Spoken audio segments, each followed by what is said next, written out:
क्या आपने कभी सोचा है कि जिस बिहार की धरती ने दुनिया को ज्ञान, नीति और अहिंसा का रास्ता दिखाया, वही बिहार आज पिछड़ेपन की मिसाल क्यों बन गया? नालंदा और विक्रमशिला जैसे विश्व प्रसिद्ध विश्वविद्यालयों की भूमिकाएं आज रोजगार और विकास के लिए तरस रही हैं। सवाल सिर्फ गरीबी का नहीं है, सवाल उस व्यवस्था का है जिसने बिहार को लगातार पीछे धकेला। बिहार की समस्या की जड़ें इतिहास में छिपी हैं। ब्रिटिश काल में बिहार को केवल खेती और टैक्स वसूली के नजरिए से देखा गया। उद्योग, शिक्षा और बुनियादी ढांचे में निवेश नहीं किया गया। आजादी के बाद भी जब देश के कई राज्यों में कारखाने, बंदरगाह और आईटी हब बने, तब बिहार को राजनीतिक उपेक्षा का सामना करना पड़ा। झारखंड के अलग होने के बाद स्थिति और गंभीर हो गई। खनिज और उद्योग वाले इलाके अलग चले गए और बिहार के हिस्से में रह गई सीमांत खेती और बेरोजगार युवा।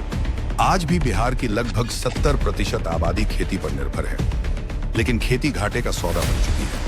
छोटे किसान कर्ज में डूबे रहते हैं और सही कीमत न मिलने से आत्मनिर्भर नहीं बन पाते। शिक्षा, जो बदलाव की सबसे बड़ी ताकत हो सकती थी, वही सबसे कमजोर कड़ी साबित हुई। सरकारी स्कूलों की बदहाल स्थिति, शिक्षकों की कमी, नकल और ड्रॉप आउट ने पूरी पीढ़ी को नुकसान पहुंचाया। उच्च शिक्षा के लिए युवाओं को राज्य से बाहर जाना पड़ता है और वहीं वे बस जाते हैं। राजनीति और प्रशासन ने भी भरोसा तोड़ा। भ्रष्टाचार, जातिवाद और अस्थिर सरकारों ने विकास की रफ्तार रोक दी। योजनाएं बनी, लेकिन जमीन तक नहीं पहुंची। सरकारी नौकरियों में पारदर्शिता की कमी ने युवाओं में निराशा भर दी। इन हालातों में पलायन मजबूरी बन गया।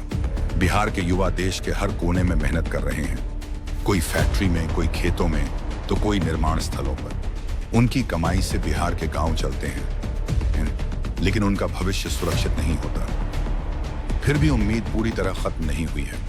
हाल के वर्षों में सड़क, बिजली और डिजिटल कनेक्टिविटी में सुधार हुआ है। स्वयं सहायता समूहों और ग्रामीण योजनाओं से महिलाओं को नई ताकत मिली है। अगर शिक्षा, उद्योग और सुशासन पर ईमानदारी से काम हो, तो बिहार फिर से अपनी पहचान बना सकता है। बिहार की कहानी सिर्फ बदहाली की नहीं, बल्कि संभावनाओं की भी है। जरूरत है सही नीति, मजबूत नीयत और जागरूक समाज की।